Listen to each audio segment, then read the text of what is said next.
आखिर क्यों नरेंद्र मोदी ने पूरे चुनाव को गरमा दिया? कांग्रेस और तमाम विपक्षी दल हताश क्यों है, निराश क्यों है? और बीच चुनाव के बीच ये वोट जिहाद कैसे आ गया और ये वोट जिहाद क्या है? आपने तमाम जिहाद सुने होंगे। दो वीडियो देखते हैं और समझने की कोशिश करते हैं, फिर बात इसलिए बहुत अकलमंदी के साथ, बहुत जज्बाती ना होके, बहुत खामोशी के साथ एक साथ होके वोटों का जिहाद करो, क्योंकि हम सिर्फ वोटों का जिहाद कर सकते हैं और इस संघी सरकार को भगाने का काम कर सकते हैं। साथियों, इंडी गठबंधन की एक और रणनीति की पोल उसके ही नेता ने देश के सामने खोल दी है। अब इंडी गठबंधन ने मुसलमानों से वोट जिहाद करने को कहा है। अब बताइए, हमने लव जिहाद सुना था, लैंड जिहाद सुना था और वोट जिहाद, और वो भी पढ़े लिखे मुसलमान के परिवार से बात आई है।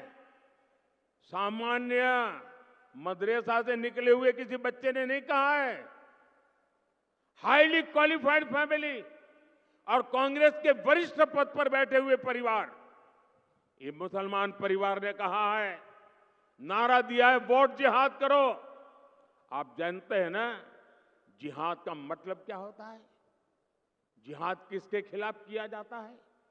इंडी गठबंधन का साफ कहना है कि सारे मुसलमानों को एकजुट होकर वोट देना चाहिए। इंडी गठबंधन ने लोकतंत्र के उत्सव में वोट जिहाद की बात करके लोकतंत्र का भी अपमान किया है, संविधान का भी अपमान किया है। और कांग्रेस के एक ने भी नेता ने अभी तक इसका विरोध नहीं किया है, मौक सम्मति दे दी है।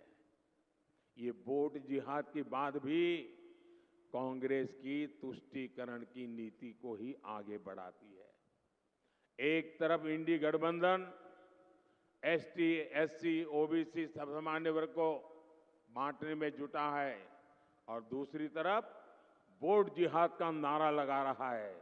आज समझ सकते हैं कि इंडी गठबंधन के इरादे कितने खतरनाक हैं।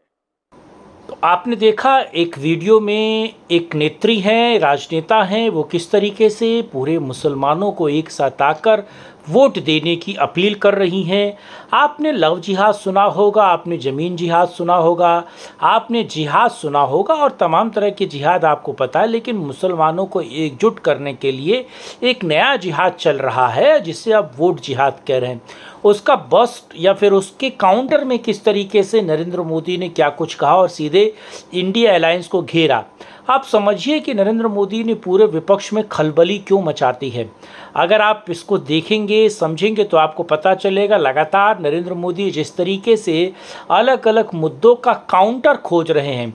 और ये कैसा राजनेता है जो नॉन स्टिकी है, यानी कि इस पर कोई आरोप या किसी प्रकार की कोई बात इस व्यक्ति पर चिपक नहीं पाती। यानी कि लोग, आप देखिए कि 2014 से लेकर 2024 10 साल का समय हो गया।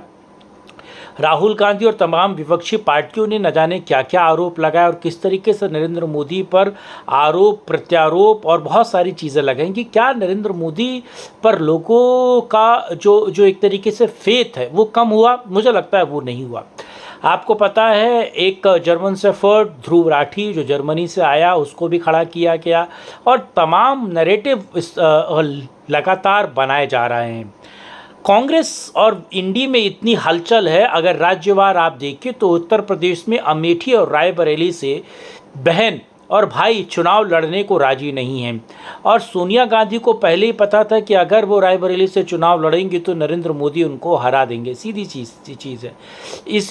इसी कारण वो राजस्थान भाग कर गई। रायबरेली में प्रियंका की बात चल रही थी, लेकिन प्रियंका रायबरेली से लड़ना नहीं चाहती क्योंकि रायबरेली से अगर वो लड़ेंगे तो सीधे तौर पर वो हारेंगे। अमेठी वापस राहुल गांधी आना नहीं चाहते और राहुल गांधी अमेठी नहीं आ रहे हैं और ये उनका इकोसिस्टम शोर मचा रहा है कि अगर वो अमेठी से जीत भी जाते हैं तो वो वापस आप समझिए कि वायनाड चले जाएंगे। यानी कि एक तो आ नहीं रहे हैं और ऊपर से डर पर भी नई नई खबरें बना रहे हैं। राहुल गांधी को छोड़ दिया जाए तो यहाँ अखिलेश यादव को लगता है कि उनकी ज़मीन खिसक जाएगी, इसीलिए अपनी पत्नी और अपनी सीट को बचाने के लिए अलग अलग जगह से वो चुनाव लड़ रहे हैं और सबके पसीने छुड़ा दिए हैं। उधर ममता बनर्जी इतना परेशान हैं क्योंकि आपने कल लाइव में देखा होगा कि हम 32 सीटें ममता बनर्जी के खिलाफ बीजेपी को बंगाल में दे रहे हैं। तो आपने देखा कि लगातार ममता बनर्जी परेशान है और एक तरीके से बंगाल का पूरा नरेशन नरेंद्र मोदी ने बदल दिया है। संदेश खाली और तमाम मुद्दों को लेकर पूरे के पूरे विपक्ष बैकफुट पर आ गया है। और आपने देखा किस तरीके से वहाँ पर कांग्रेसी नेता ममता बनर्जी के खिलाफ होकर एनडीए यानी कि बीजेपी को वोट देने की बात कर रहे हैं। तो पूरा नैरेटिव नरेंद्र मोदी बदल रहे हैं और सारे के सारे आरोपों को आपको पता है जिस तरीके से वेल्थ को काउंट करके बांटने की स्कीम कांग्रेस लाई, उसके खिलाफ नरेंद्र मोदी ने पूरा का पूरा नैरेटिव बनाया। आपने देखा अलग अलग मुद्दों पर सीधे नरेंद्र मोदी बैकफुट पर नहीं फ्रंट फुट पर आकर खेल रहे हैं। इसीलिए दूसरे और तीसरे चरण में बहुत बम्पर वोटिंग हो रही है। तीसरा चरण आपको पता है 7 तारीख को है और आने वाले चरणों में और नरेंद्र मोदी इस पूरे चुनाव और इंडी गठबंधन को साइडलाइन कर रहे हैं।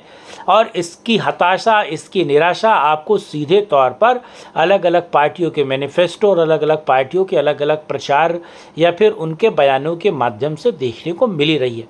बहरहाल ये पूरा वीडियो आपको कैसा लगा, नरेशन कैसे लगा, आप कमेंट करके बताइएगा और लाइक शेयर सब्सक्राइब कीजिएगा। और इससे जुड़ी हुई अगर आपके पास कोई खबर है या इससे जुड़ी हुई कोई सूचना है तो वो भी हमसे शेयर कीजिएगा। साथ जोड़ने के लिए, इस मुद्दे पर बात करने के लिए बहुत धन्यवाद। जय हिंद, वंदे मातरम।